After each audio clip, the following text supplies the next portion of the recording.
Kuna tofauti kati ya elimu na maarifa. Kuna tofauti kati ya dini na Mungu. Kuna tofauti kati ya demokrasia na utawala wa sheria. Kuna tofauti kati ya siasa na uongozi. Kuna tofauti kati ya mamluku na wanamapinduzi. Kuna tofauti kati ya mamluku na wanamapinduzi. Yaani kuna tofauti kati ya mercenaries na revolutionaries. Ili basi Afrika ionekane na vifungo vya kisiasa, kiuchumi na kijamii. Tunahitaji maarifa wala sio elimu. Tunamhitaji Mungu wala sio dini.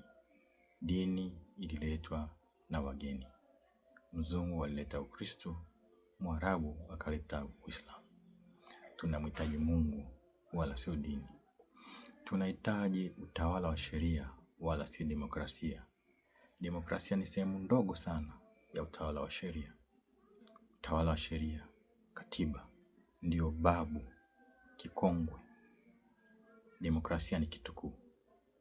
Kwa tunahitaji utawala wa sheria wala sio demokrasia.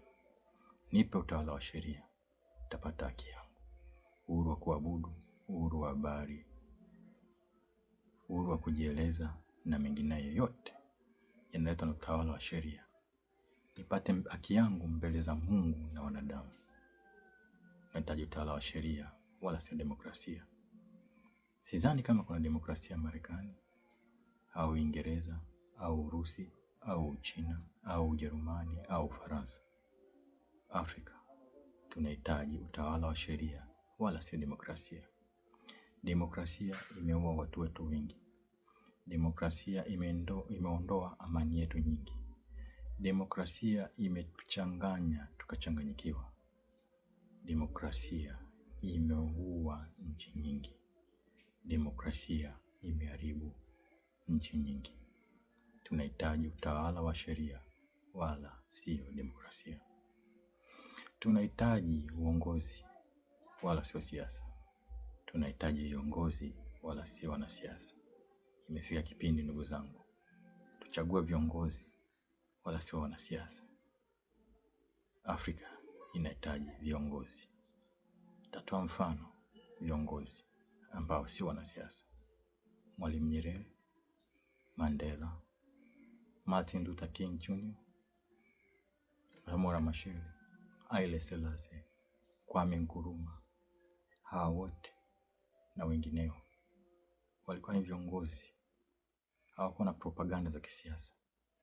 Waliongoza watu wao kupata uhuru. Waliongoza Afrika kujitegemea na kusimama kama Afrika. Kwa hiyo ndugu zangu, tunahitaji viongozi wala si wanasiasa. Tunahitaji wanamapinduzi wa kiuchumi na kijamii wala sio mamluki wa kiuchumi na kijamii. Watu wa mshahara wanatumwa katika jamii kuzungumza na jamii, kufanya kazi na jamii, lakini nyuma yake ni kwa tamaa ya fedha. Imefika wakati tunahitaji wanamapinduzi wa kiuchumi na kijamii ili kubadilisha hali ya kiuchumi na jamii yetu kwa ujumla. Sizungumzia habari za wanamapinduzi wa kijeshi. Nazungumzia habari ya wanamapinduzi wa kiuchumi na kijamii. Kama wamo humo basi ni sehemu tu, lakini nazungumzia wanamapinduzi wa kiuchumi na kijamii. Afrika haihitaji mercenaries, inahitaji revolutionaries. Afrika haihitaji mamluku, inahitaji wanamapinduzi. Mwisho kabisa, Afrika inahitaji maarifa wala sio elimu. Kuna wasomi wengi na madigrii mingi, lakini hamna chochote tunachoweza kutatua. Wasomi matatizo yametuzidi.